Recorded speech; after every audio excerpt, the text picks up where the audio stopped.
আল্লাহ রাব্বুল আলামিন বলছেন, ওয়ালাকাদ আতাইনা লুকমানাল হিকমাতা আনিশকুর লিল্লাহ ওয়া মান ইয়াশকুর ফাইন্নামা ইয়াশকুরু লিনাফসিহি ওয়া মান কাফারা ফাইন্নাল্লাহা গানিয়্যুন হামিদ। পড়েন আল্লাহু আকবার।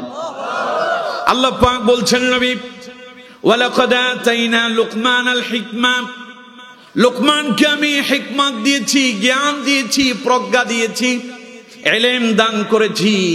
আর লোকমানকে বলে দিলাম আনিশকুরু লিল্লাহ, আমি যে তোমারে জ্ঞান দিলাম, আমি যে তোমারে হিকমত দিলাম, প্রজ্ঞা দান করলাম, লোকমান এই জন্য তুমি মনিবের কাছে শুকরিয়া আদায় করো। তুমি আল্লাহর কাছে শুকরিয়া আদায় করো যে আল্লাহ তোমার এত জ্ঞান দিয়েছেন। সুবহানাল্লাহ। এখন আপনারা বলবেন, হুজুর লোকমানের জ্ঞান কেমন ছিল তা কি আমরা জানি?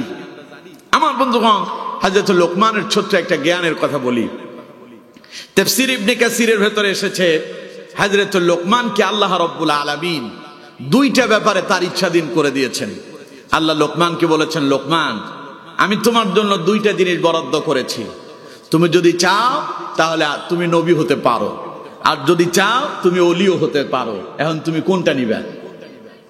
হযরত লোকমান বললেন, আমি আল্লাহর পক্ষ থেকে নবুয়তটা না নিয়া আমি হিকমতটা, প্রজ্ঞাটাকে আমি গ্রহণ করলাম।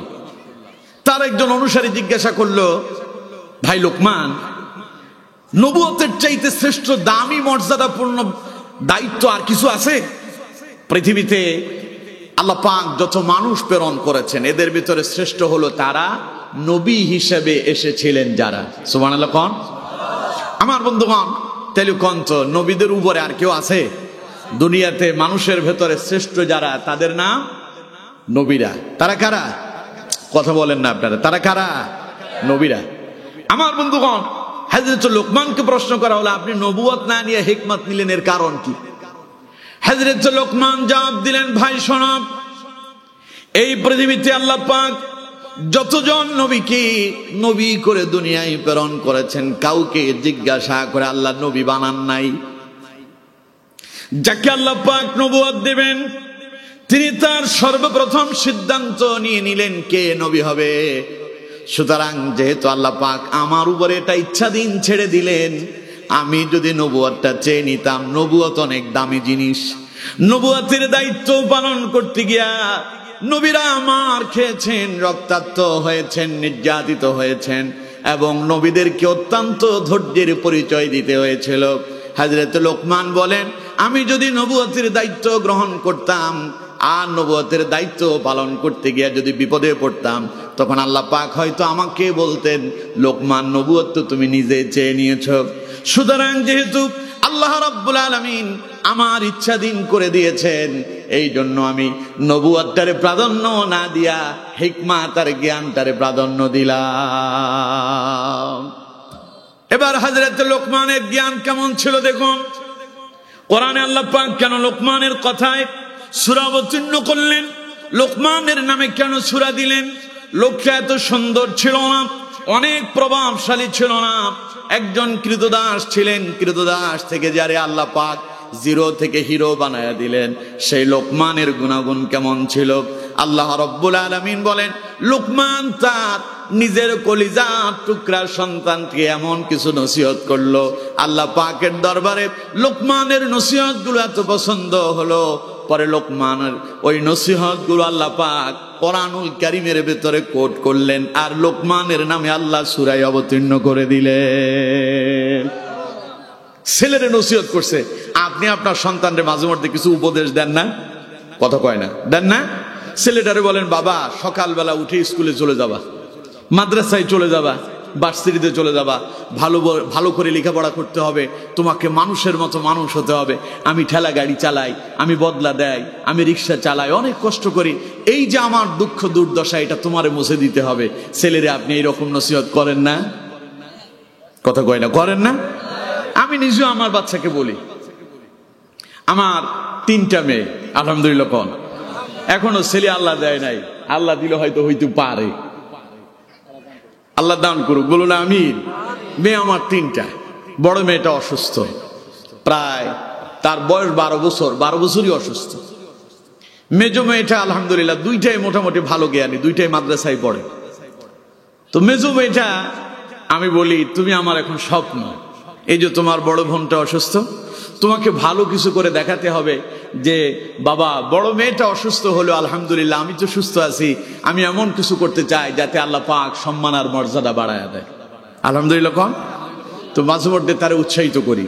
কিছুদিন আগে সে মাদ্রাসায় একটা প্রতিযোগিতা হলো, প্রতিযোগিতায় দিয়ে সে প্রথম স্থান অধিকার করছে। আয়শা আমার বলতেছে, আব্বু একখান সার্টিফিকেট নিয়ে আসছে, এই দেখেন এটা আমার সার্টিফিকেট, আমার এটা মাদ্রাসা থেকে দিছে। তো আমি দেখি যে ওর লেখা আছে ও প্রথম স্থান অধিকার করছে হাদিসে।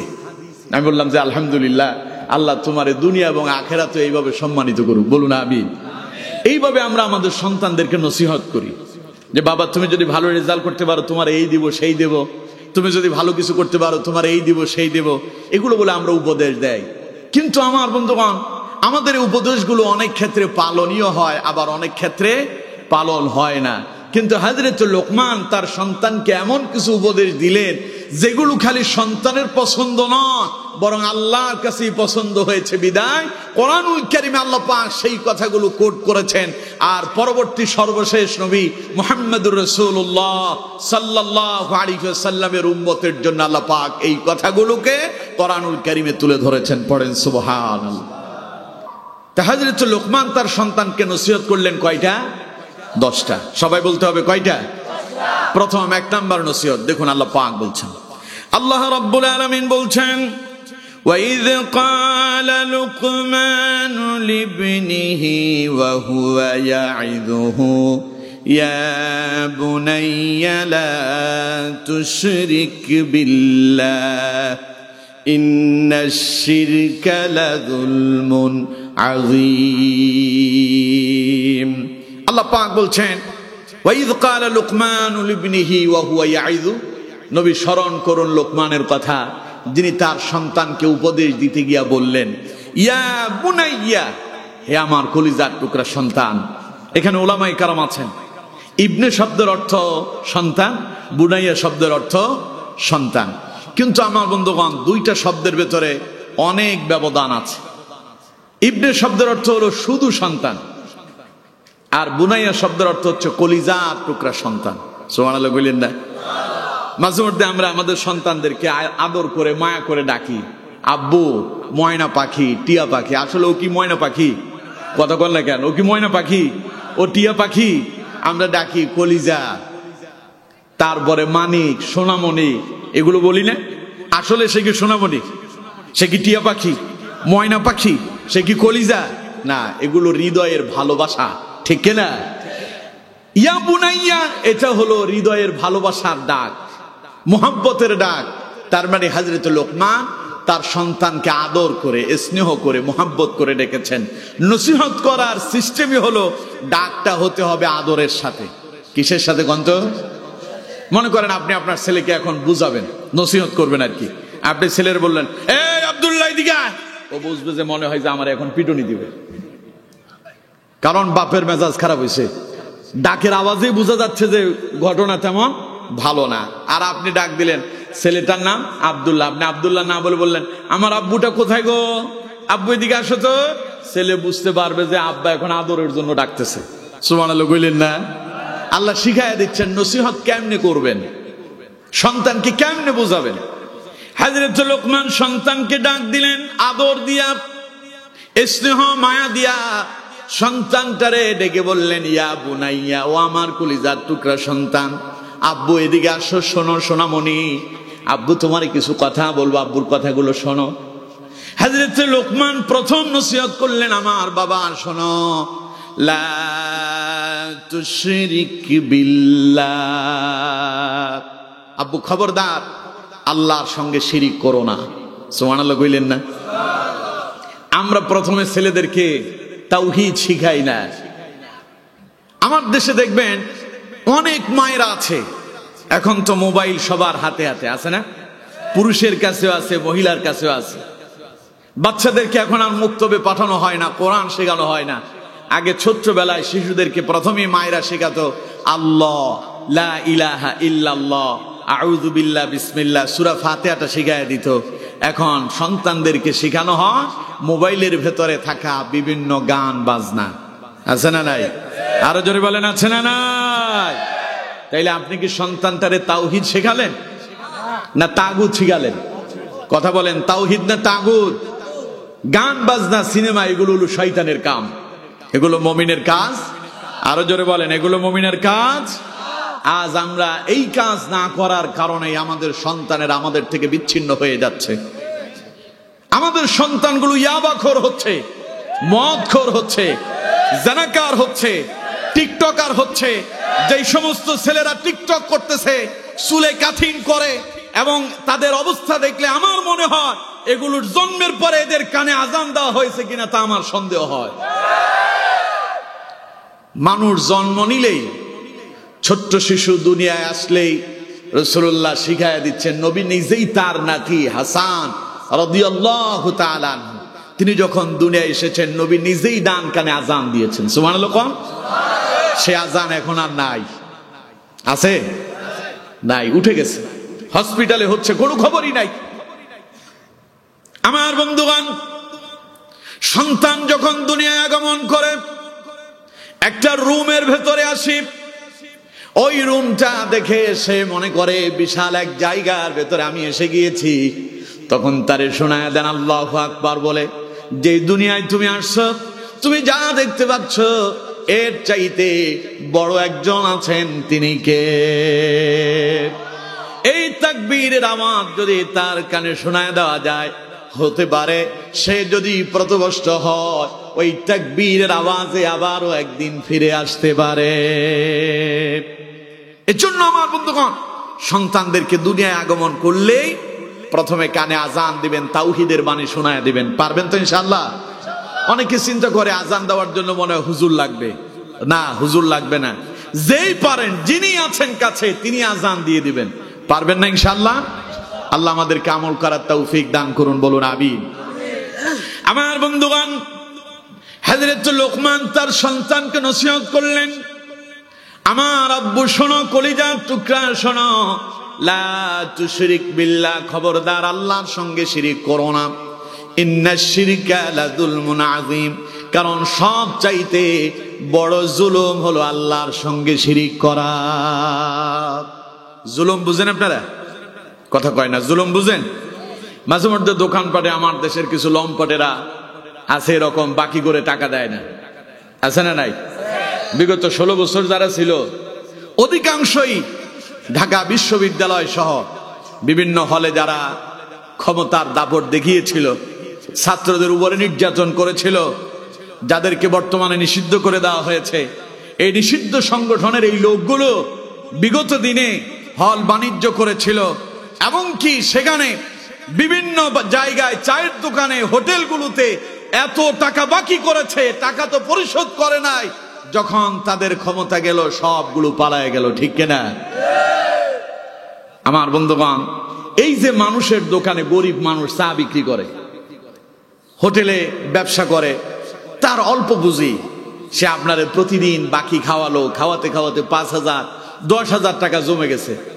আপনি তো তার টাকা দিচ্ছেন না, টাকা তো দেয় না, এবং টাকা চাইলে কি বলে, এই খাইছি, কি হয়েছে, টাকা দিব না, একটু অপেক্ষা করে টাকা দিয়ে দিব। আমি কি বলছি টাকা দিব না? ও কয় যে তুমি কবে দিবা, আমার তো দোকান চালাইতে হবে। কয় দেব, সময় হলে দেব, এখন আজকে আরো কিছু দাও। যদি না দেয় তো মায়ের একটাও মাটিতে পড়বে না, ঠিক কিনা? দোকানদার যদি একটু ধমক দিয়ে বলে, তো বলে যে তোর কোন বাপ আছে, নিয়ে আয় দেখি তো আমার কি করতে পারে। আছে না নাই? আরো জোরে বলতে হবে, আছে না নাই? এই জাতের কাজ যারা করে ওদেরকে জালেম বলে। ওদেরকে কি বলে? মানুষের অধিকারে হস্তক্ষেপ করে যারা, জালেম হলো তারা। বিগত 16 বছরে ইসলামের উপরে অধিকার হরণ করার জন্য একটা গ্রুপ চেষ্টা করেছিল, কি করে নাই? আরো জোরে বলেন, করছে কি করে নাই? ওরা আলেমদেরকে হক কথা বলতে বাধা দিয়েছে। মসজিদের ইমাম সাহেবরা হক কথা বলার কারণে তাদের চাকরি খেয়ে ফেলেছে, ঠিক কিনা? কোরআনের মঞ্চে আলেমদেরকে হক কথা বলার কারণে কোরআনের মঞ্চ থেকে ধরে জেলখানায় বন্দী করেছিল, ঠিক কিনা? আল্লামা সাঈদীর মতো ব্যক্তি জীবনের 50 বছর আল্লাহর কোরআনের দাওয়াত দেওয়ার কারণে ওই জালেমেরা তার জেলখানায় বন্দী করে 13টা বছর কষ্ট দিয়া দুনিয়া থেকে বিদায় করে দিয়েছিল, ঠিক কিনা? এদের নাম জালেম। এদের নাম কি? এরা হলো জুলুমবাজ। এরা কি? যাদের উপরে করা হয়েছে তারা হলো মাজলুম। তারা কি? আমাদের আমির হামজাকে গ্রেফতার করা হয়েছিল, ওর কাছে কোনো অস্ত্র পাওয়া গেছে? গোলা বারুদ, কামান, একখান ফটকা পাওয়া গেছে নাকি? আমাদের মামুনুল হককে গ্রেফতার করলো।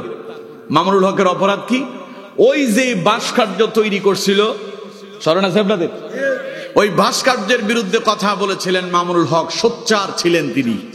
এই দেশে মূর্তি স্থাপন করতে দেওয়া যাবে না, এই অপরাধেই তাকে ধরে মিথ্যা মামলা দিয়া, তার স্ত্রীকে দিয়া মামলা দিয়ে তার জেলখানায় বন্দী করে রেখেছিল, ঠিক কিনা? আমার বন্ধুগণ, সেই মামুনুল হক আবারও ফিরে এসেছেন, পড়েন আলহামদুলিল্লাহ। ইতিহাস সাক্ষী, পৃথিবীতে যারাই জুলুম করেছে তারা কখনো টিকে থাকতে পারেনি। বাংলাদেশে আমরা দেখেছি আলেমদের বিরুদ্ধে যারা জুলুম নির্যাতন করেছিল ওরাও টিকতে পারেনি। আগামীতেও কেউ যদি জুলুম করতে চায় ওরাও টিকতে পারবে না, ঠিক কিনা? এই ঘোষণা কার? আরো জোরে বলেন। তাহলে মানুষের অধিকারের উপরে হস্তক্ষেপ করে যারা, জুলুমবাজ তারা। মনে থাকবে? কথা কয় না, মনে থাকবে? আপনার একজনের কিছু ক্ষমতা আছে আর কি, বাড়ির সামনে দিয়া তিনি ঘর তৈরি করবেন, ওয়াল টেনে দিয়েছেন, রাস্তা বন্ধ করে। তার জায়গা আছে, এক হাত জায়গা তার রাস্তার ভেতরে পড়ছে, উনি এখানে রাস্তার উপরে বিল্ডিং করে ফেলবেন, কিন্তু পুরো রাস্তা যেটা দিয়ে তিনি হাঁটেন ওইটা কিন্তু তার না, খালি নিজেরটাতে দখল করার জন্য বিল্ডিং তৈরি করলেন। আপনি যেটা দিয়ে হাইটে আসেন ওইটা কার? এই জাতের কিছু লোক তো আপনাদের কাঠালিয়াতে নাই, মাধব দিতে নাই, এগুলো হলো জুলুমবাজ। এগুলো কি? আরো জোরে বলেন, এগুলো কি? আমার বন্ধুগণ, এই জুলুম আল্লাহ পাক বলছেন, কোন বান্দা যদি বান্দার উপরে জুলুম করে আল্লাহ বলছেন বান্দার হক আল্লাহ মাফ করবেন না। হকুল্লাহ এবং হকুল ইবাদ, আল্লাহর হক এবং বান্দার হক অত্যন্ত গুরুত্বপূর্ণ একটা বিষয়। আল্লাহ বলছেন আমার হক আমি চাইলে মাফ করতে পারি, কিন্তু বান্দার হক আল্লাহ কখনো ক্ষমা করবেন। আমার বন্ধুগণ, এই জন্য এই জালেমদের কোনো ক্ষমা নাই। কথা কন না কেন? যারা শাপলা চত্বরে রাতের আধারে আলেমদেরকে গুলি করে পাখির মতো হত্যা করেছিল ওদের কোনো ক্ষমা মিলবে না, ঠিক কিনা? যারা কোরআনের পাখিকে হত্যা করেছে তাদের ক্ষমা মিলবে না। যারা বাংলাদেশে বৈষম্য বিরোধী ছাত্র আন্দোলনে এই নরসিংদী জেলাতেও 20 জনকে হত্যা করেছিল তাদের কোনো ক্ষমা হবে না, হবে না, হবে না। ওদের বাংলাদেশেই বিচার হবে ইনশাআল্লাহ। জোরে বলেন ইনশাআল্লাহ। আমার বন্ধুগণ, এই জুলুম যারা করে আল্লাহ কয় এটার ক্ষমা আমি করি না, কিন্তু কোরআনে আল্লাহ পাক বলছেন, হযরত লোকমান তার সন্তানকে বলছেন, ইন্না শিরকা লা যুলমুন আযীম। আমার আব্বু শোনো, সবচাইতে বড় জালেমকে জানো? সবচাইতে বড় জালেম হলো সেই ব্যক্তি আল্লাহর সাথে অংশীদার করলো যেই ব্যক্তি। নাউজুবিল্লাহ বললেন না? এই শিরিক খালি কি অমুসলিমরা করে, মুসলিমরা করে না? যেমন হিন্দুরা শিরিক করে কি? হিন্দুরা যে মূর্তির কাছে গিয়ে মাথা নত করতেছে, এটা শিরিক। এটা কি? তারা তো ঈমান আনে নাই, তাই বলে আমরা তাদের কথা বাদ দেই। ওরা ওদেরটা করতেছে, ওদের ধর্মীয় রীতিনীতি তারা পালন করুক। কিন্তু আমাদের মুসলমানের ভেতরে অসংখ্য মানুষ এমন আছে যারা শুধু শিরিক করে না, বরং বাংলাদেশে অসংখ্য শিরিকের কারখানাও তৈরি হয়েছে, ঠিক কিনা? অসংখ্য মাজার আছে, এই মাজার গুলোতে শিরিক শুধু করে না, বরং শিরিকের প্রতি উদ্বুদ্ধ করা হয়, ঠিক কিনা? বক্তারা কোরআনের মঞ্চে এসে কথা বলে, মাঝে মধ্যে ওদেরকে আমরা ফেসবুকে দেখি পীরের মাজারে সেজদা দেয়। আছে না নাই? আরো জোরে বলেন, আছে না নাই? এক পীরের বিরুদ্ধে বলার কারণে আমাকে মোবাইলে ফোন দিয়া হুমকি দেওয়া হচ্ছে, আপনারা ঘুম করে ফেলা হবে। চট্টগ্রামের একখানা আছে, ওইটা আর কি, নাম দিছে জাহাঙ্গীর হুজুর। জাহাঙ্গীর হুজুরের প্রতি আমার কোনো বিদ্বেষ নাই, তার কর্মকাণ্ডের প্রতি আমার বিদ্বেষ। ছেলেরা এসেছে তার কাছে দোয়া চাওয়ার জন্য, পরীক্ষার সামনে আমাদের জন্য একটু দোয়া করেন। দোয়া চাইলো আপনার কাছে, আপনি আল্লাহর কাছে দোয়া করে দিবেন, এটাই না কাম। তিনি ছেলেদেরকে নিয়ে গেছে মাজারে, যাই বলতেছে বাপজান আমাদের পক্ষ থেকে সালাম গ্রহণ করেন, ছেলেরা এসেছে তাদের পরীক্ষা, ওদের পরীক্ষাতে ভালো রেজাল্ট করায় দেন। নাউজুবিল্লাহ বললেন না? ভালো রেজাল্ট করার মালিক কে? আরো জোরে বলেন। এখন চাইলো কার কাছে? মাজারে পীরের কাছে। এখন আমি পীরে মোরা পীর বললাম কেন? এই জন্য আমার হুমকি দেওয়া হয়েছে যে আমার গুম করা হবে। আমি বললাম যে ঘুম তো আমি সেই দিন হয়েছি যেই দিন কোরআনের ময়দানে এসেছি, সেই দিন থেকে আমি নিজেকে কোরআনের জন্য বিলীন করে দিয়েছি। আমি চাইলে আল্লাহর জন্য কোরবান হতে রাজি আছি। সুতরাং আমার বন্ধুগণ, আমি বললাম আমার ভয় টয় দেখায় লাভ নাই। ও কয় যে আপনি চট্টগ্রামে আসেন। আমি বললাম আজই আমি চট্টগ্রামে বাঁশখালীতে আছি। ওই দিন আমার মাহফিল চট্টগ্রামে, বলছি এখনই চট্টগ্রাম বাঁশখালীতে আছি, যদি ক্ষমতা থাকে আসো আমার ঘুম করে ফেলো। এই ভণ্ডদের, মাজার পূজারীদের, শিরিক বেদাতের সঙ্গে যারা লিপ্ত, এই লোকগুলোর দীর্ঘদিন ওদের যে ব্যবসা, হক কথা বলার কারণে তাদের ব্যবসায় কিছুটা ভাটা পড়েছিল, ঠিক কিনা? আরো জোরে বলেন ঠিক কিনা? আলেমরা যখন কোরআনের ময়দানে এসে সোচ্চার হলো, মানুষদেরকে শিরিকের ব্যাপারে সতর্ক করা শুরু করছে, তখন ওরা আলেমদের বিরুদ্ধে ফতোয়া দেওয়া শুরু করছে। অমুক দল ঠিক নাই, অমুক দলের ইসলামই নাই, ঠিক কিনা? নাম আমি বললাম না আর কি, কিছু কিছু কথা ইশারায় বুঝে নেবেননি, পারবেন না আপনারা? আমার কথা বুঝেন তো আমার বন্ধুগণ? তার মানে মাজার পূজারীদের, শিরিককারীদের ব্যবসায় যখন ভাটা পড়ল, তখন আলেমদের বিরুদ্ধে তারা বিভিন্ন অপবাদ দিতে লাগলো। তাহলে এই শিরিক শুধু বাংলাদেশে হয় না, বরং বাংলাদেশে শিরিকের কারখানাও আছে। 5 আগস্টের বিপ্লবের পরে যেই সমস্ত শিরিকের কারখানা আছে, কিছু কিছু জায়গায় তাওহিদি মুসলিম জনতা আঘাত হেনেছিল, ঠিক কিনা?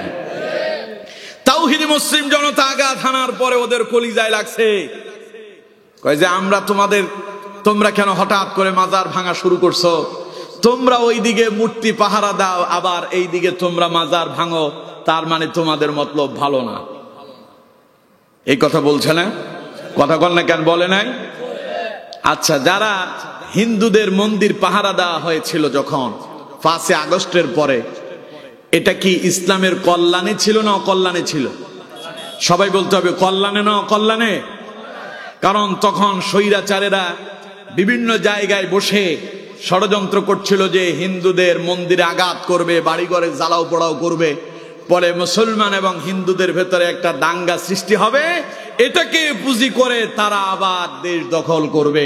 তখন এই দেশের তাওহীদি মুসলিম জনতা, আলেমেরা, মাদ্রাসার ছাত্ররা নেমে এসেছে, ইসলামী আন্দোলনের কর্মীরা নেমে এসেছে।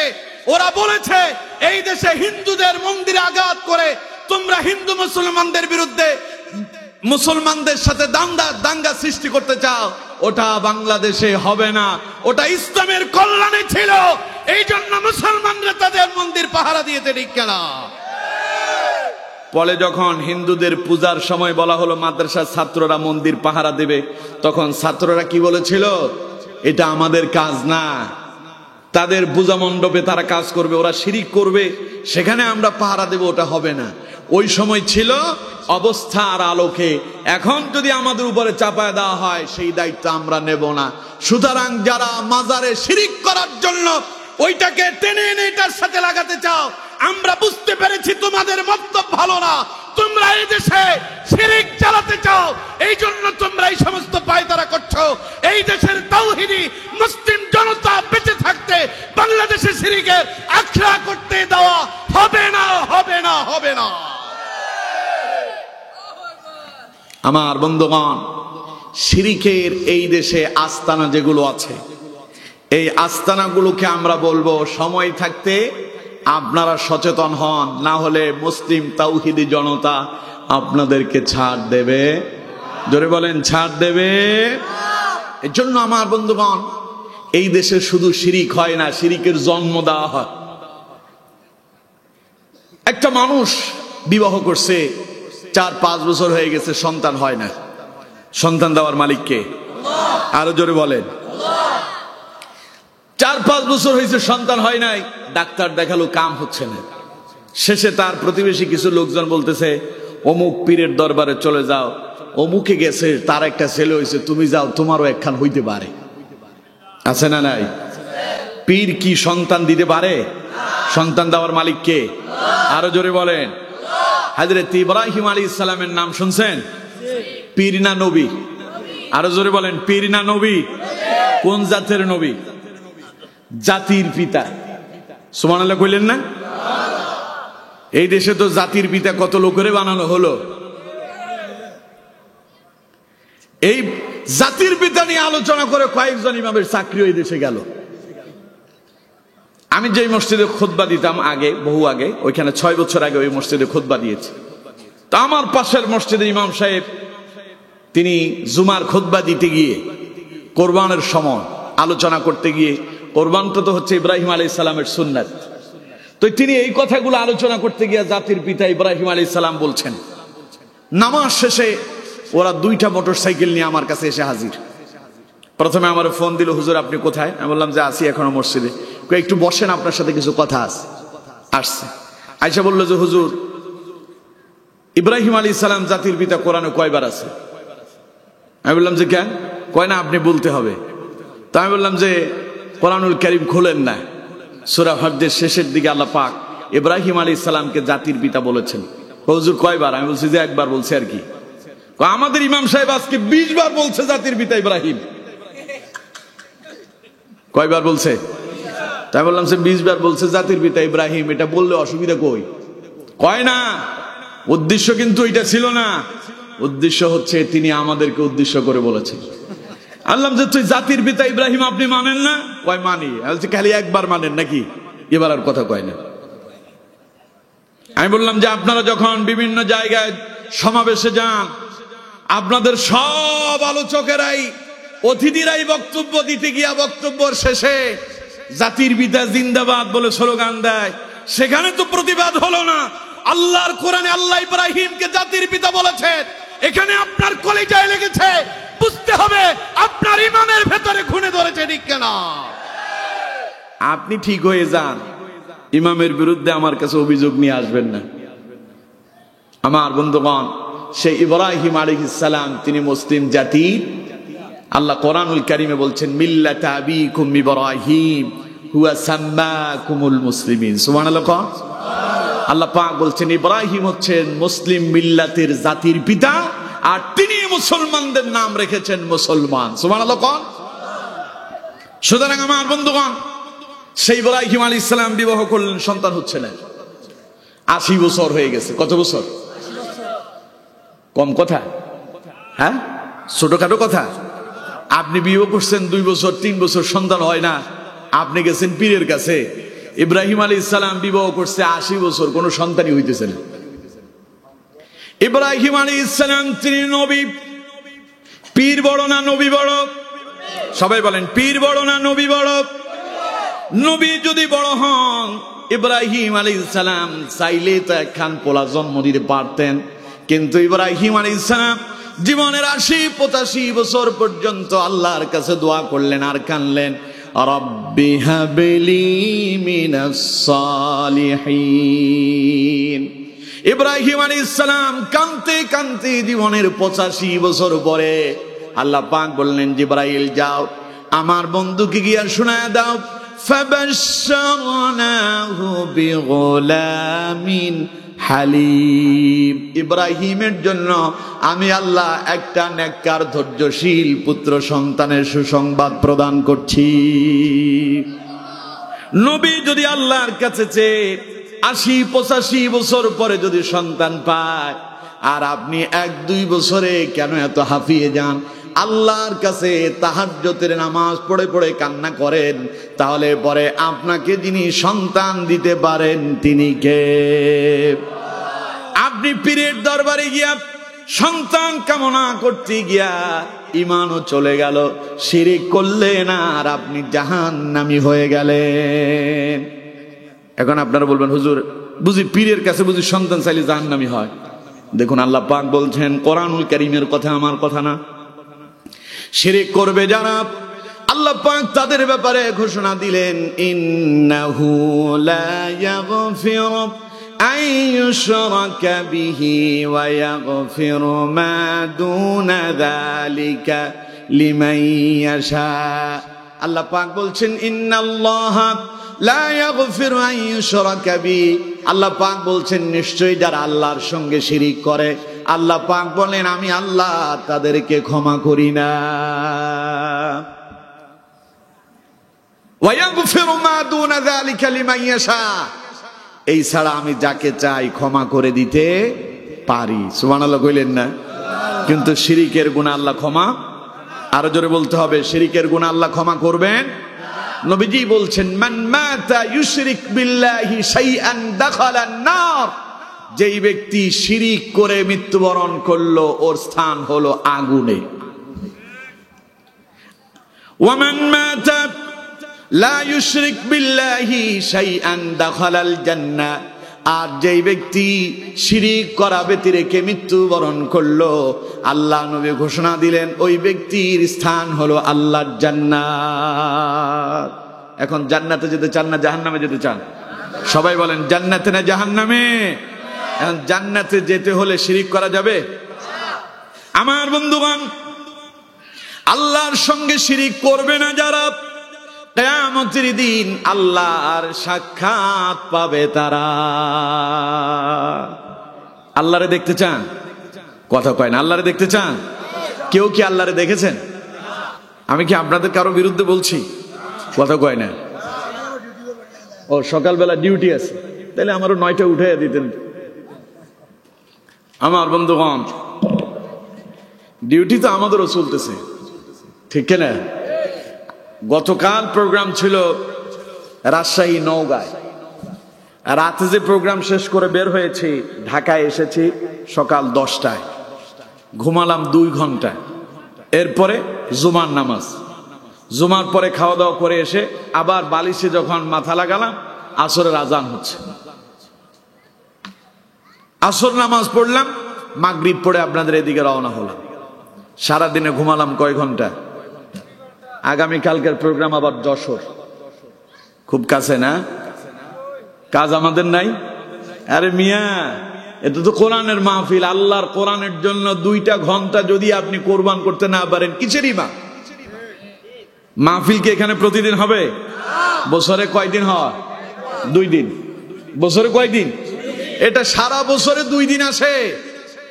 2টা দিনের যদি 2 ঘন্টা ঘুম যদি কোরআনের জন্য হারাম করতে না পারেন, বুঝতে হবে এখনো প্রকৃত জায়গায় পৌঁছাতে পারেন নাই। আল্লাহ বুঝার তৌফিক দান করুন। রাগ করলে আমারে ক্ষমা করবেন। আগামী বছর মাহফিলের দাওয়াত না দিলে আমি বেশি খুশি হব, কোনো অসুবিধা নেই। আমার বন্ধুগণ, কোরআনের কথা বললে কে রাগ করলো আর কে খুশি হইলো তা দেখার বিষয় নয়। আমি তো দেখলাম, আমি গত বছর আপনাদের এখানে এসেছিলাম কাঠালিয়াতে, এটা হাফিজি মাদ্রাসা। ওই একটা করার পরে এখানে আরো 3টা করছে, আরো 2টা মাহফিল এখনো আছে সামনে। একটা হলো 27 তারিখ, না 28 তারিখ। 28 তারিখ আমি থাকবো 2 দিন ব্যাপী, 28 এবং 29 কাঠালিয়াতে। আরেকটা হলো মাধবদীতে। তো সুতরাং আমি তো চাই যে আপনারা কষ্ট পায় দাওয়াত আর না দেন, কড়া কথা বলি, আপনারা দাওয়াত দিয়ে নেন, আপনারা আরো দাওয়াত চান। আরেকজন এসে বলতেছে, হুজুর আমাদেরকে ফেব্রুয়ারিতে একটা ডেট দেওয়া যায়। বললাম যে এইখানে আর কয়টা দেব? তো সুতরাং রাগ করলেও বোঝা যায় কিছু মানুষ খুশিও হয়, ঠিক না? কোরআনের কথায় সন্তুষ্ট যারা, তাদের প্রতি সন্তুষ্ট যিনি হয়ে যান তিনি কে? এর জন্য আমার বন্ধুগণ, রাগ করবেন না। যাদের গায়ে লাগতেছে বুঝতে হবে আপনার অসুস্থতা আছে, ওষুধে কাজ করতেছে। দ্রুত যদি একটু যদি ধৈর্য ধরে সহ্য করতে পারেন, ইনশাআল্লাহ সুস্থ হওয়ার সম্ভাবনা আছে।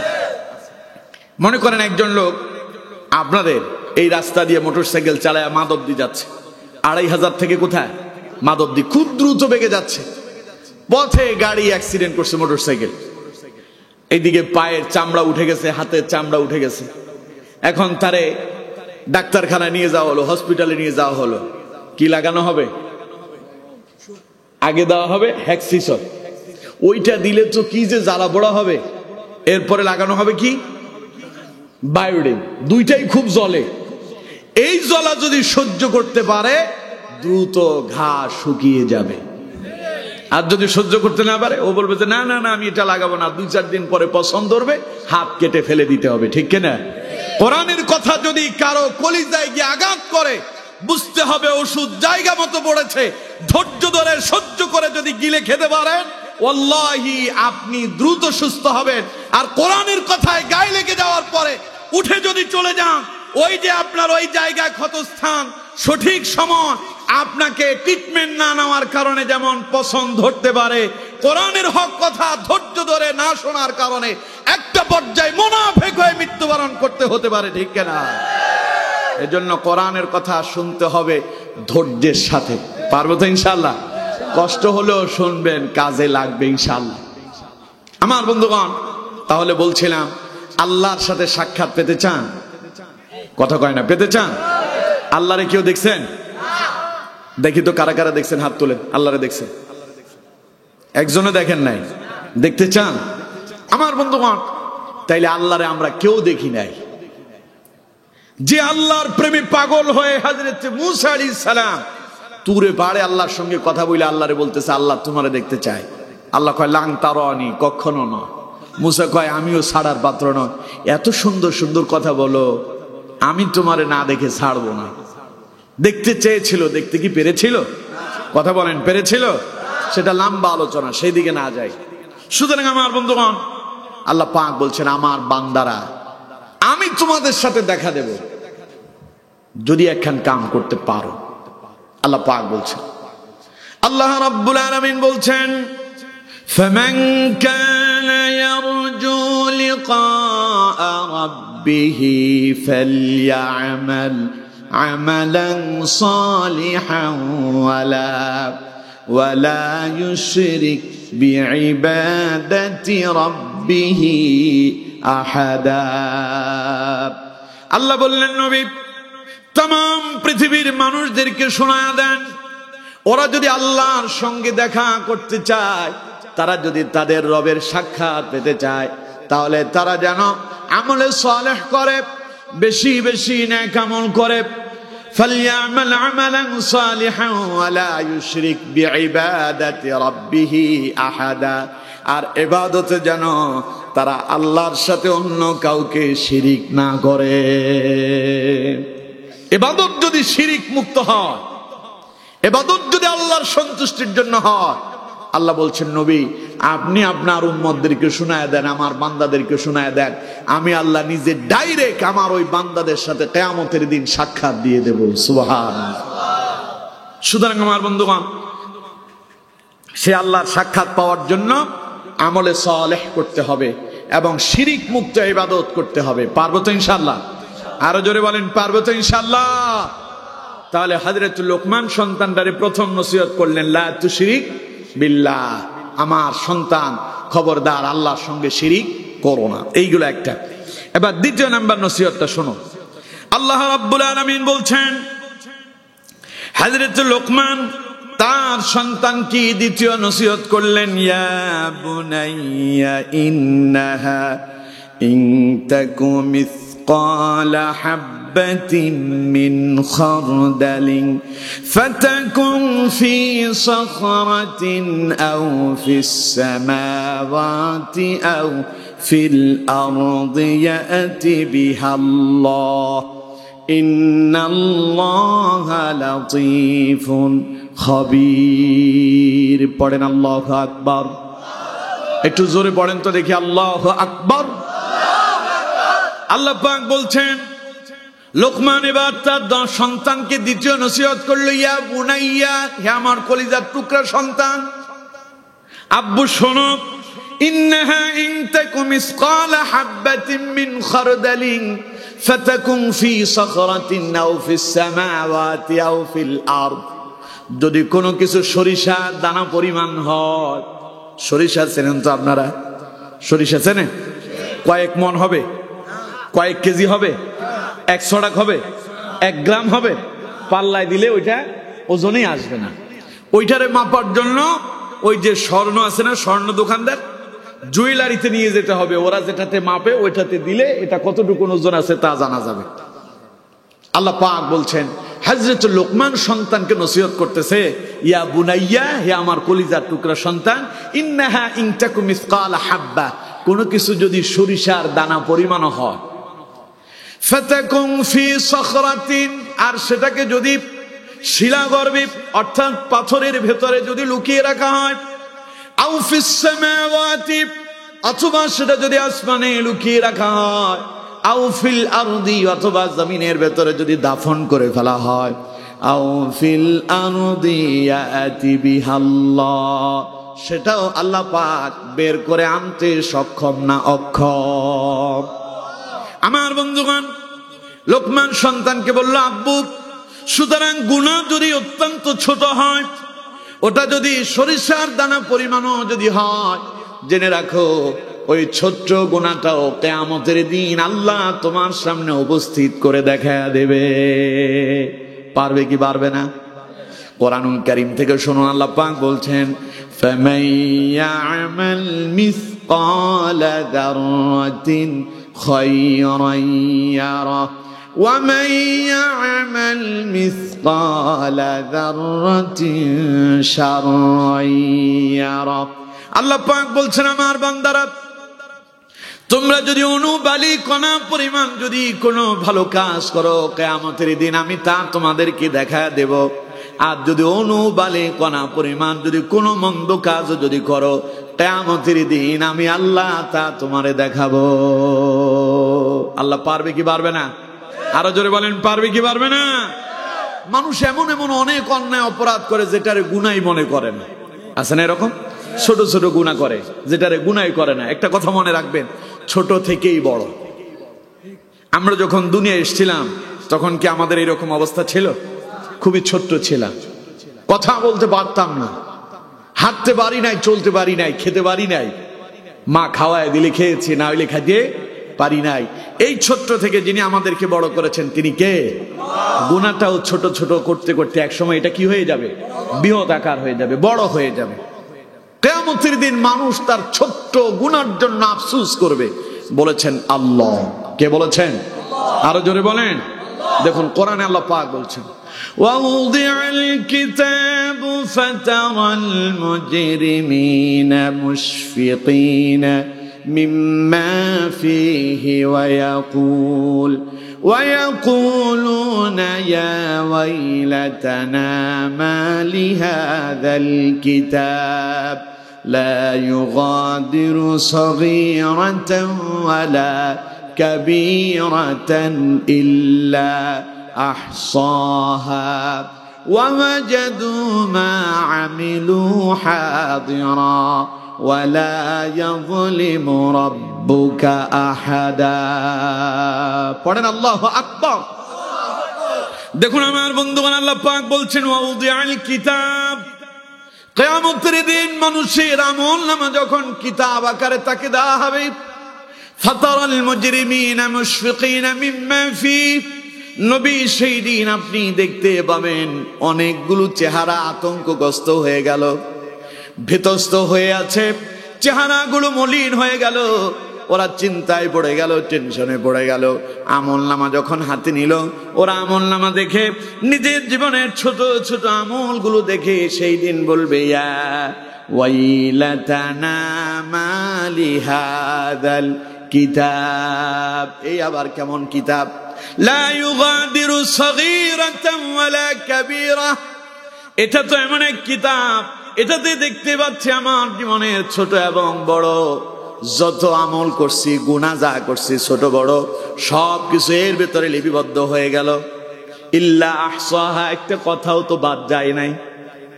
আল্লাহ পাক বলছেন, ওয়াওয়াজাদু মা আমিলু হাদিরা, সে কিয়ামতের দিন আল্লাহ আপনার সমস্ত কৃতকর্মগুলো আপনার সামনে উপস্থিত করে দেখা দেবেন। সুতরাং আমার বন্ধুগণ, আপনি যে চায়ের দোকানে বসে সিনেমা দেখতেছেন ওটা আল্লাহ দেখে না? কথা কয় না? আপনি যে ইসলামের বিরুদ্ধে গালি দেন তা মনে হয় আল্লাহ দেখে না? যা করতেছেন সব যিনি দেখছেন তিনি কে? এরপরে আবার ওগুলোকে লিপিবদ্ধ করার জন্য ডান কাঁধে একজন আর বাম কাঁধে একজন ফেরেশতা যিনি নিয়োজিত করলেন তিনি কে? আল্লাহ পাক বলছেন ওয়া ইন্না আলাইকুম লাহাফিযিন কিরামান কাতিবিনা ইয়ালামুনা মা তাফআলুন। আল্লাহ রাব্বুল আলামিন বলছেন আমার বান্দারা তোমাদেরকে পর্যবেক্ষণ করার জন্য দুইজন প্রহরী আমি তোমাদের পেছনে নিযুক্ত করে দিয়েছি। জীবনে যা করতেছো সব তারা লিপিবদ্ধ করে ফেলছে। সুতরাং তোমার জীবনের ছোট আর বড় সব আমলগুলো কিয়ামতের দিন তোমার অন্যায় অপরাধ ভালো কাজ আর মন্দ কাজ সব যিনি দেখাবেন তিনি কে?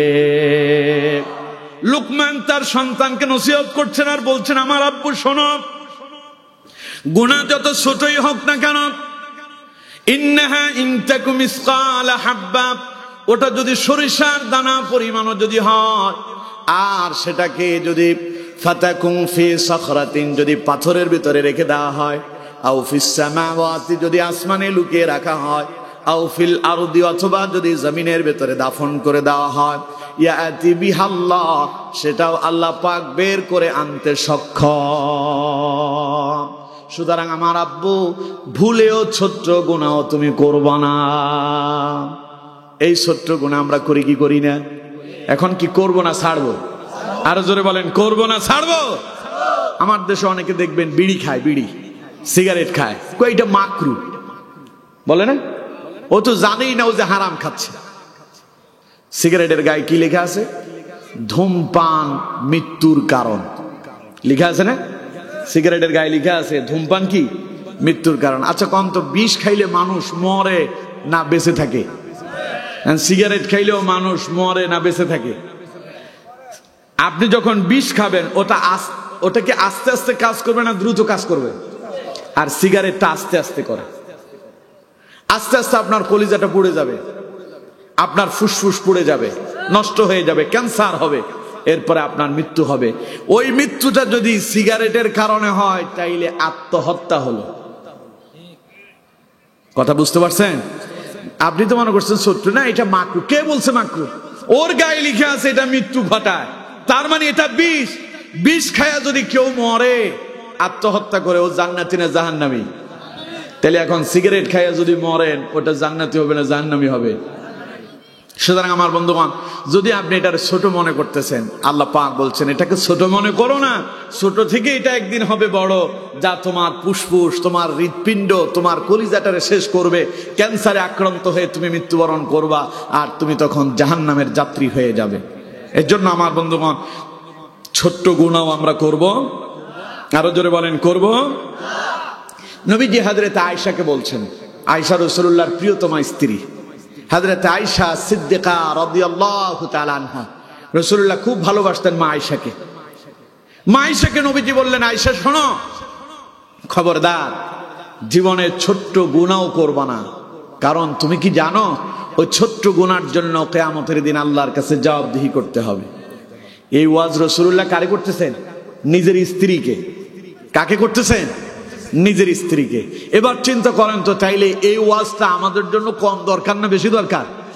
তাইলে আমরা কি ছোট গুনাহ করব? বড়টা তো করবই না, ছোটটাও আল্লাহ আমাদেরকে কবুল করুন, বলুন আমিন। ছোট গুনাহ থেকে আল্লাহ আমাদেরকে হেফাজত করুন, আমরা পড়ি আমিন। আমি বুঝতে পারছি আপনারা অধৈর্য হচ্ছেন, আর বেশি সময় নেব না। এবার একটা না চলবে, একটা না, মানে এখন প্রতি বলে বলে ছক্কা নাকি? এখন আর কোনো ঠেকানি মেকানি নাই, হ্যাঁ? এখন আর সিঙ্গেল হবে না, এখন কি হবে? বলে বলে ছক্কা। দেখুন তাহলে দুইটা গেল, 3 নাম্বারটা শুনেন। আল্লাহ রাব্বুল আলামিন হযরত লোকমানের তৃতীয় নসিহত সম্পর্কে বলছেন। লোকমান এবার তার সন্তানকে একসাথে 4টা নসিহত করলেন। কয়টা? বলে বলে ছক্কা। এখন একসাথে 6টা নসিহত, 4টা নসিহত একসাথে করলেন। লোকমান এবার তার সন্তানকে বললেন, ইয়া বুনাইয়া, প্রতিবার ডাক দিচ্ছেন আমার কলিজার টুকরা সন্তান, আব্বু শোনো, আকিমিস সালাহ, আমার আব্বু তুমি নামাজ কায়েম করো, ওয়া আমুর বিল মারুফ, আর সৎ কাজের আদেশ দাও, ওয়ানহা আনিল মুনকার, অসৎ কাজে বাধা দাও, ওয়াসবির আলা মা আসাবাক, আর বিপদে মুসিবতে ধৈর্য ধারণ করো। পড়েন আল্লাহু আকবার। কি সুন্দর কথা। আপনি নামাজে যান, ছেলে আপনার নামাজ পড়েন, আপনি নামাজের কথা বলেন না। আপনি রোজা রাখেন, কিন্তু ছেলে আপনার বড় হয়েছে, কয় যে না ওর শরীর খারাপ হবে, ও রোজা রাখা দরকার নাই। এরকম আছে না বাপ মা? অথচ আমার বন্ধুগণ, এই সন্তানগুলো যারা আপনি নামাজ শিখালেন না, দিন শিখালেন না, ইসলাম শিখালেন না, কোরআন শিখালেন না, হালাল হারাম শিখালেন না, সন্তানটারে মাছের মাথাটা বাজার থেকে একটা কাতল মাছ নিয়ে আসছেন, কাতল মাছের মাথা আপনি পছন্দ করেন, খেতে বসেছেন, কলিজা টুকরা সন্তান কাছে এসে বলল আব্বু মাথাটা আমি খাবো। আপনার আর খাওয়ার শক্তি আছে নাকি? কথা বল না কেন? আছে? আমার বন্ধুগণ, আমাদের পছন্দনীয় কিছু খাবার আছে, এই খাবারগুলো যখন আমরা খেতে বসি, সন্তানরা যদি সেটা খেতে চায়, মা বাবা সন্তানের মুখে তুলে দেয়। চিন্তা করেন আমার বন্ধুগণ, কত আদরের সন্তান, নিজে না খায় তারে খাওয়ালেন, নিজে না পড়ে তারে পড়ালেন। ঈদ এলো যখন, সন্তানকে মার্কেটিং করে দিতে হবে, জুতা কিনে দিতে হবে, জামা কিনে দিতে হবে, পাঞ্জাবি কিনে দিতে হবে, সবার মার্কেটিং হয়, একজনের মার্কেটিং বাকি থেকে দেয়, তার নাম হলো বাবা। ঠিক না? স্ত্রীর জন্য মার্কেটিং হয়েছে, ছেলের জন্য হয়েছে, মেয়ের জন্য হয়েছে, মায়ের জন্য হয়েছে, ভাইয়ের জন্য হয়েছে, সবার জন্য মার্কেটিং করে নিজের জন্য যিনি মার্কেটিং করতে পারেন না, তার নাম হলো বাবা। ঠিক না? এই বাবা যখন হারিয়ে যাবে তখন বুঝতে পারবেন আসলে বাবাটা কি। আমার বন্ধুগণ, ছোট্ট একটা শর্ট ফিল্ম দেখেছিলাম ফেসবুকে। ঈদ উপলক্ষে ছেলে তার বাবার কাছে এসে বলল আব্বা আমাকে এক জোড়া ক্যাটস কিনে দিতে হবে। আব্বা বলল চলো। মাস শেষে বেতন পেয়েছেন, আব্বা চাকরি করেন, তেমন বেতন পান না, সবার জন্য মার্কেটিং করেছেন, মনে মনে ভেবেছেন ছেলের জন্য জুতা কিনবেন, পাশাপাশি নিজের জন্য এক জোড়া জুতা কিনতে যাবেন। ছেলেকে মার্কেটে নিয়ে যাওয়া হলো, ছেলে এমন এক জোড়া জুতা পছন্দ করলো, জুতার দাম হলো 1800 টাকা, বাবার বেতন হলো 2000 টাকা। বেতন কত? জুতার দাম কত? বাপ বেতন পালো 2000, ছেলে জুতা পছন্দ করলো 1800 টাকা।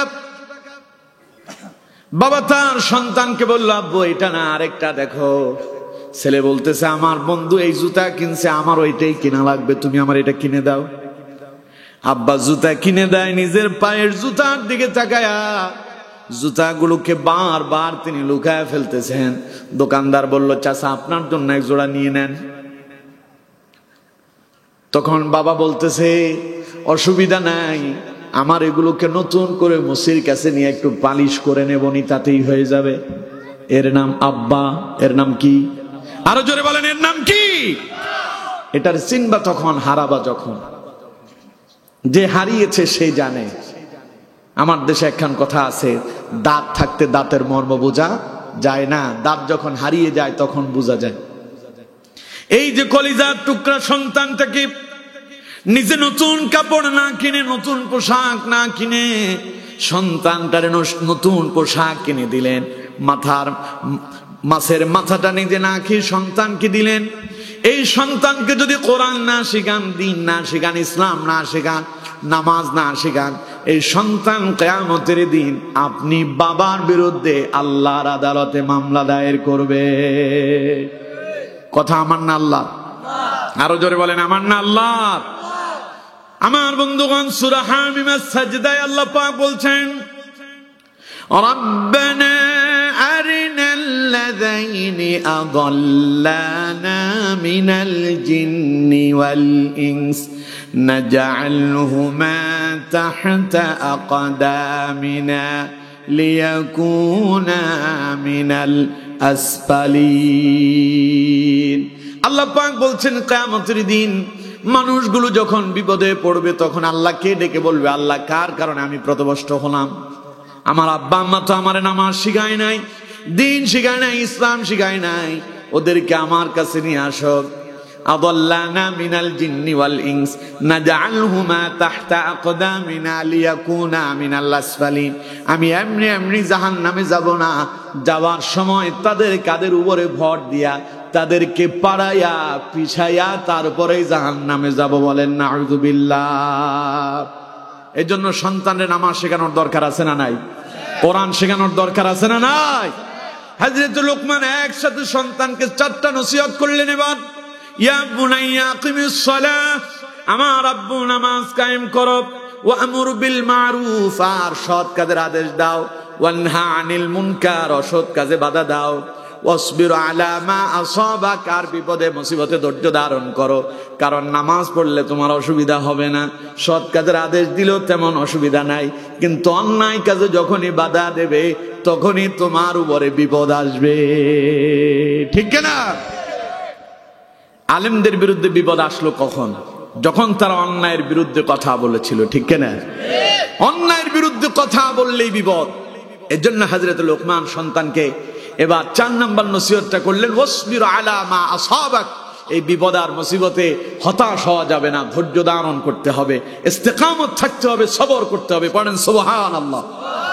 ইন্না যালিকা মিন আজমিল উমুর, আমার আব্বু শোনো, এটা সাধারণ কোনো কাম না, এটা অত্যন্ত দৃঢ় সংকল্পের কাজ, এটা সবাই করতে পারে না, এটা আল্লাহ পাক নবীদেরকে দিয়ে করিয়েছেন। পড়েন সুবহানাল্লাহ। সুতরাং আমার বন্ধুগণ, বিপদ আর মুসিবত যখন আসবে হতাশ হওয়া যাবে না, ধৈর্য ধারণ করতে হবে। ধৈর্যের ফল তিক্ত হয় না মিষ্টি হয়? আরো জোরে বলেন, তিক্ত না মিষ্টি? দেখেন না 16 বছরে কি নির্যাতন চলছে। লোকজন কয় যে দেয়ালে পিঠ ঠেকে গেছে, আল্লাহ কি পিঠ ঠেকছে? একটু পরে আমি পিঠটারে ধাক্কা দিয়ে সোজা করে দিব। সুবহানাল্লাহ। একটু ধৈর্য ধারণ করো। আমরা যখন ধৈর্য ধারণ করলাম, আল্লাহর কাছে সাহায্য চাইলাম, সাহায্য করেছেন কে? আপনারা অনেকে মনে করতেছেন ছাত্ররা কামটা করছে, না, ছাত্রদের বাপেরা পারে নাই।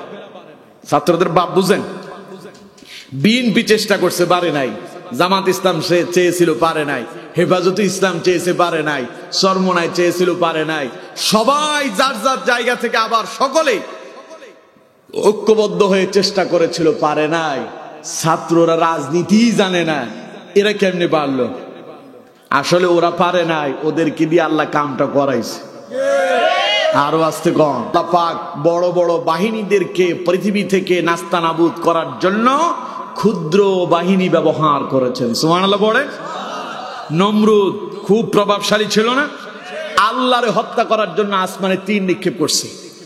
ওই নমরুদের আল্লাহ মারার জন্য আসমান থেকে তীর পাঠাইছে, কামান, গোলা বারুদ। কি পাঠাইছিল? মশা একটা মনে হয় কয়েক মন হবে, বাঘের মতো দেখতে, মহিষের মতো হবে, হাতির মতো। তাও মশা যে কোনটা? একেবারে দুর্বলটা, যেটা উঠতে পারে না, চলতে পারে না, মাজুর, পা ভেঙে গেছে। এইরকম মশা একখান এনে নমরুদের নাকি দিয়ে যিনি ঢুকাই দিলেন, তিনি কে? আচ্ছা কোন তো পৃথিবীতে সবচাইতে মারাত্মক প্রাণী কোনটা জানেন আপনারা? জাতে ক্ষুদ্র, কাজে শ্রেষ্ঠ। কাজে কি?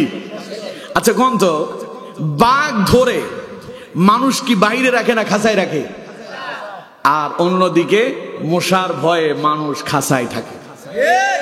প্রতি রাতে শোয়ার সময় খাঁচার ভিতরে ঢুইয়া মোবাইল বের করে ভালোভাবে আবার দেখে মশা আছে নাকি, ঠিক কিনা?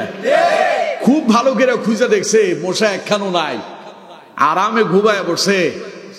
রাত যখন গভীর, ট্রাকের হর্নও তখন খুব ভারী চলছে। এই আওয়াজ মাঝে মধ্যে বাচ্চারা শুনলে ভয় পায়, ঠিক কিনা? এই আওয়াজে আশেপাশের লোকদের ঘুম নাই। মশা তো মশারির ভেতরে পালাইছিল। যখন আপনি লাইট মারছেন, ও চিন্তা করছে নিজের জীবন বাঁচাইতে হবে। ও কিন্তু নিজেই নিজের জীবন বাঁচানোর জন্য এক জায়গায় পালাইছিল। যখন ট্রাকের হর্ন বাজছে, ওরও ঘুম ভেঙে গেছে। ও চিন্তা করছে এই জাতের কারণে তার ঘুমানো যাবে না। ও বলল যে এবার আমার বাঁশিটা শোন। ও কানের কাছে আইসা ও একখান হর্ন ধরছে। ওরটা কি মোটা না চিকন? ওরটা শোঁশো বোবো।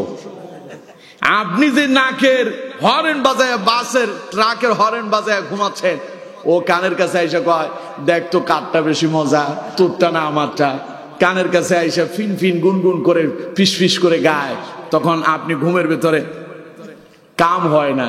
কিছুক্ষণ পরে না হয় নাই, এবার আবার লাইট অন করে, ওরে খুঁজে পাওয়া যায় না। আবার যখন ঘুমাইতে গেছেন, ওকে তোরে আজকে ঘুমাইতে দেবো, তুই আমার যখন থাকতে দিস না, আমি তোরে ছাড়বো না। আবার আসছে, আয়সা কানের কাছে আয়সা আবার প্যাঁ প্যাঁ শুরু করছে। এখন যেই লোকের এইভাবে ডিস্টার্ব করতেছে, ও চিন্তা করতেছে এটারে এইভাবে হবে না, হাতটা সেট করতেছে আস্তে আস্তে, একটু পরে মারবে নি। আয়সা কানের কাছে আসছে, এভাবে এত জোরে একটা মারছে থাপ্পড়, নিজের কানে নিজে মাইরা কানের পর্দা শেষ, কিন্তু মশা বেটা উড়ে গেছে গা। এই যে একখান জাতি মশা, অত্যন্ত ক্ষুদ্র কিন্তু কাজ অত্যন্ত ব্যাপক, অনেক বড়। ও আপনার সারা রাতের ঘুম হারাম করে দিবে, খালি একটা যদি কোনো রকমে মশারিতে ঢুকতে পারে।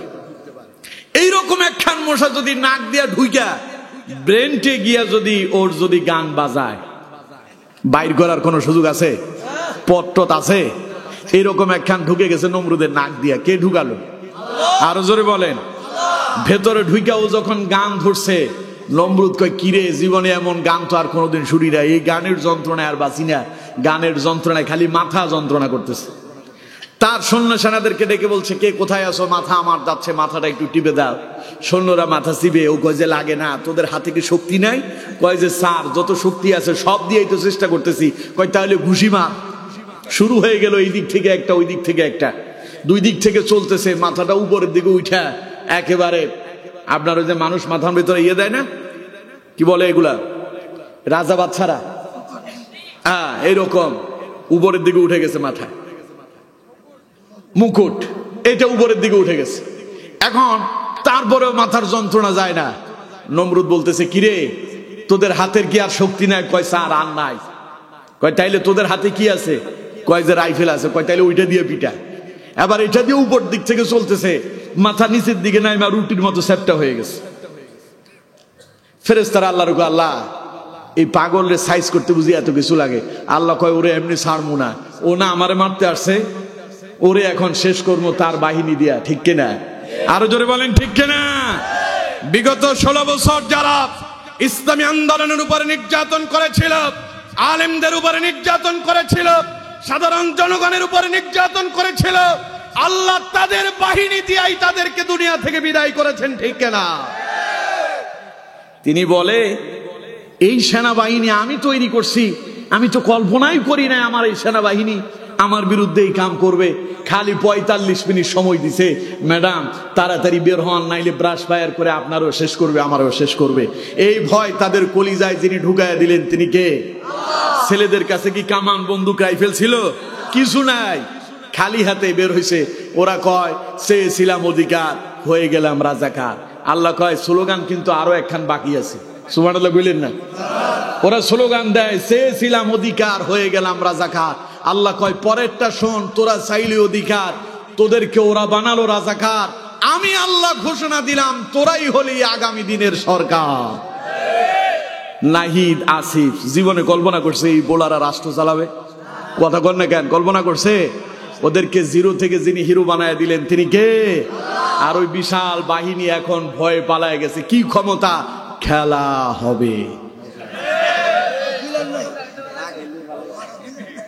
খেলা তখন শুরু হয়েছে, প্লেয়ার সব মাঠ থুয়ে পালায় গেছে। ঠিক কিনা? কথা কন না কেন? ঠিক কিনা?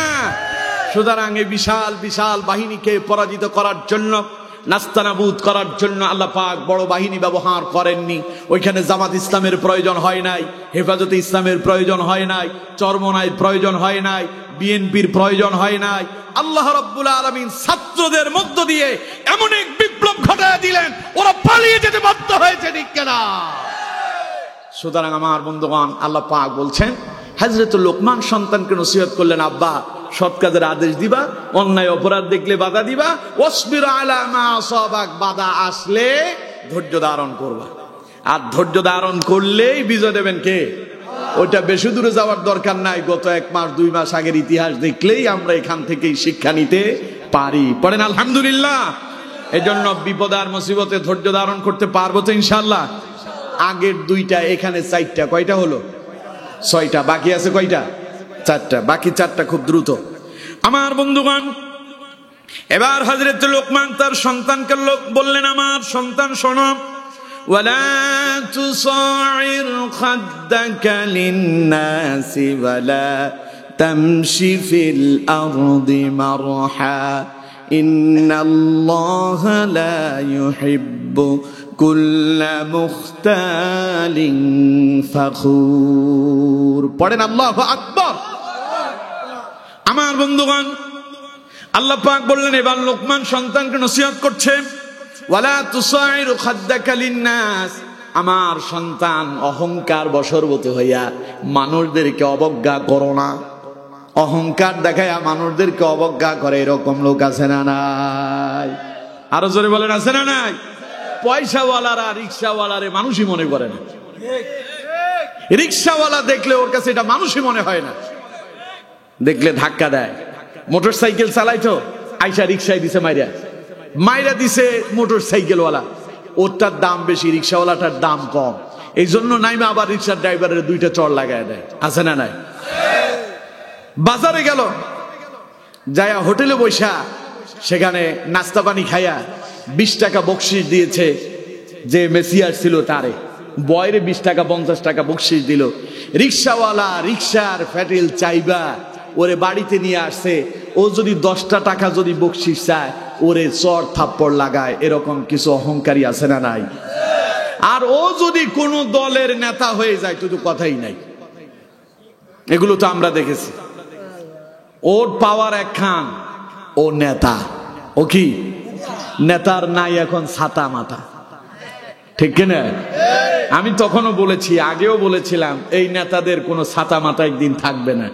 এই ছাতা মাথাগুলো আল্লাহ দুনিয়া থেকে বিদায় করবেন, এমন ভাবে বিদায় করছে অস্তিত্বই নাই, কে কোথায় আছে ভয়ে বলতেও পারে না, ঠিক কিনা?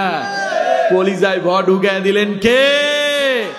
এই জন্য অহংকার করো না, কথায় কথায় খেলা হবে। খেলতে এখন আসো না কেন, গেলে কই?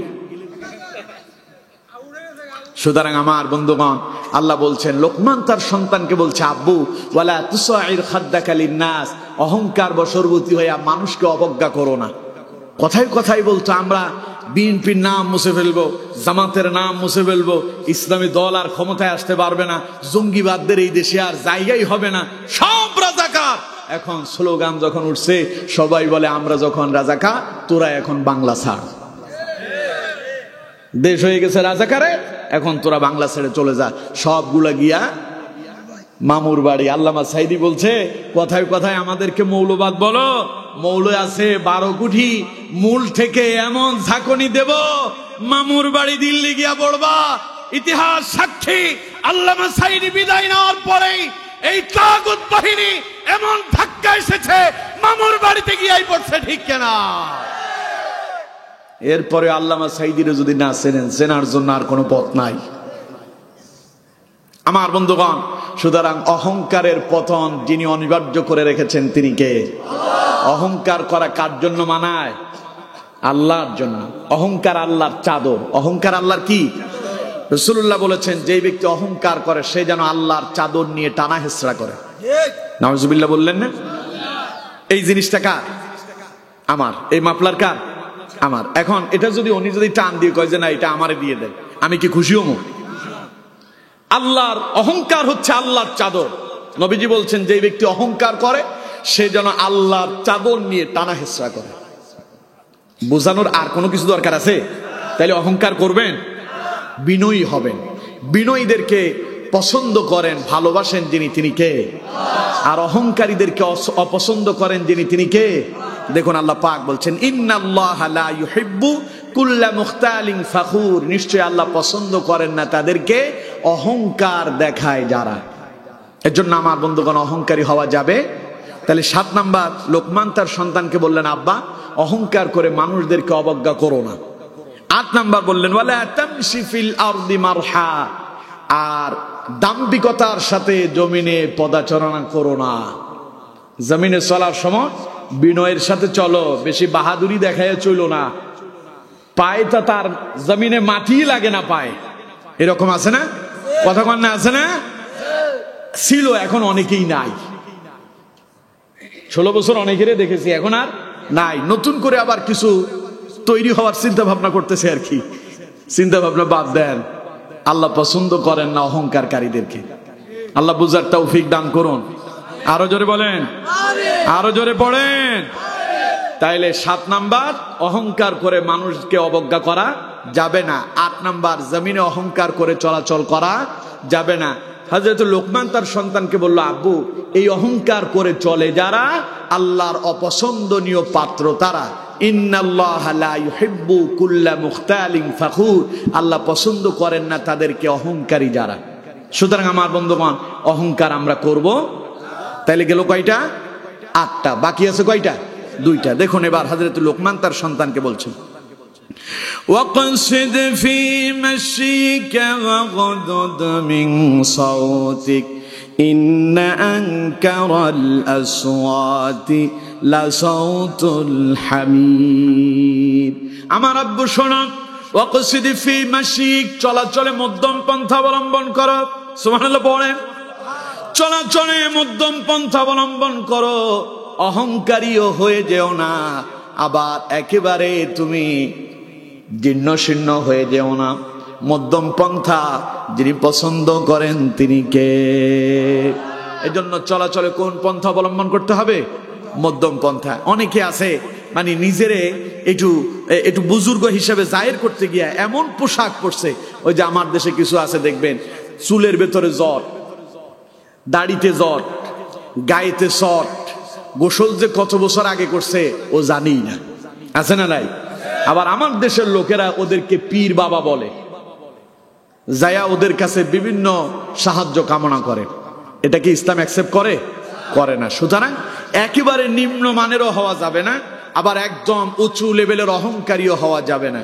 মধ্যম পন্থায় থাকতে হবে। মধ্যম পন্থা পছন্দ করেন কে? আল্লাহ। তাইলে 9 নাম্বার হলো চলাফেরায় মধ্যম পন্থা অবলম্বন করতে হবে। 10 নাম্বার, ওয়াগদুদ মিন সাওতিক। হযরত লোকমান সন্তানকে বললেন, কথায় কথায় চিৎকার করো না। আমাদের দেশে দেখবেন কিছু লোক আছে কথায় কথা, আছে না নাই? ও একটা কিছু আর কি, ও মনে করে যে আওয়াজ যত বড় হবে মনে হয় ক্ষমতা তত বেশি হবে। আসলে না। আল্লাহ পাক বলছেন, লোকমান তার সন্তানকে বলছে, ইন্না আনকারাল আসওয়াতি লা সাউতুল হামির, সবচাইতে নিকৃষ্ট আওয়াজ হলো গাদার আওয়াজ। সবচাইতে নিকৃষ্ট আওয়াজ কার? গাদার। আওয়াজ করে বিকট, কিন্তু শুনতে খুব খারাপ লাগে। সুতরাং যেই লোকটা মনে করতেছে ও যে চিল্লায় চিল্লায় কথা বলতেছে, এই করে ফেলবো সেই করে ফেলবো, আমরা জঙ্গিবাদ দমন করে ফেলবো, আমরা ওদেরকে শেষ করে দেব, বাংলাদেশে দাঁড়াতে দেব না, নিষিদ্ধ করে দেব, এখন ওরাই নিষিদ্ধ হয়ে গেল। ঠিক কিনা? এর জন্য হযরত লোকমান সন্তানকে বলছেন, কথা বলার সময় বিনয়ী হবে, আস্তে নরম সুরে মানুষের সাথে কথা বলবে, ধমক দিয়ে কথা বলো না, অত্যন্ত মাধুর্যতার সাথে কথা বলো। খুশি হবেন কে? তাইলে এই হলো 10টা নসিহত করলেন হযরত লোকমান তার সন্তানকে। এই 10টা নসিহতকে আল্লাহ পাক এত পছন্দ করলেন, এই 10টা নসিহতকে কোরআনুল কারীমে আল্লাহ পাক কোট করে লোকমান আলাইহিস সালামের নামে সূরা নাজিল করে দিলেন। সুবহানাল্লাহ। তাহলে এই 10টা নসিহত আমরা আমাদের সন্তানদেরকে করতে পারবো তো ইনশাআল্লাহ? এই 10টা উপদেশ মেনে আমরা জীবন যাপন করতে পারবো তো ইনশাআল্লাহ? তাহলে 10টা উপদেশ আমি আরেকবার বলছি, বলেই আলোচনা শেষ করবো ইনশাআল্লাহ। 1 নাম্বার, লা তুশরিক বিল্লাহ, শিরিক করা যাবে না। 2 নাম্বার, ইন্নাহা ইন তাকু মিসকালা হাব্বা, গুনাহ যত ছোটই হোক তা করা যাবে। 3 নাম্বার, আকিমিস সালাহ, নামাজ কায়েম করতে হবে, নামাজ ছেড়ে দেওয়া যাবে। ওয়া'মুর বিল মা'রুফ, সৎ কাজের আদেশ দিতে হবে। ওয়ানহা আনিল মুনকার, অন্যায় কাজে বাধা দিতে হবে। তারপরে 6 নাম্বার, ওয়াসবির আলা মা আসাবাক, বিপদ আর মুসিবতে ধৈর্য ধারণ করতে হবে। ইন্না যালিকা মিন আজমিল উমুর, এটা দৃঢ় সংকল্পের কাজ। এরপরে আল্লাহ পাক বলছেন, লোকমান তার সন্তানকে বলল, ওয়ালা তুসাইর খাদ্দাকা লিন্নাস, মানুষদেরকে অবজ্ঞা করো না। ওয়ালা তামশি ফিল আরদি মারহা, 8 নাম্বার হলো জমিনে অহংকার করে চলো না। 9 নাম্বার, ওয়াকসিদ ফি মাশিক, চলাচলে মধ্যম পন্থা অবলম্বন করো। 10 নাম্বার, ওয়াগদুদ মিন সাউতিক, চিৎকার মেরে কথা বলো না, মাধুর্যতার সাথে কথা বলো। এই 10টা গুণাগুণ আমরা আমাদের জীবনে ধারণ করার জন্য চেষ্টা করব। আল্লাহ পাক আমাদের প্রত্যেককে কবুল করুন। আমরা পড়ি আমিন।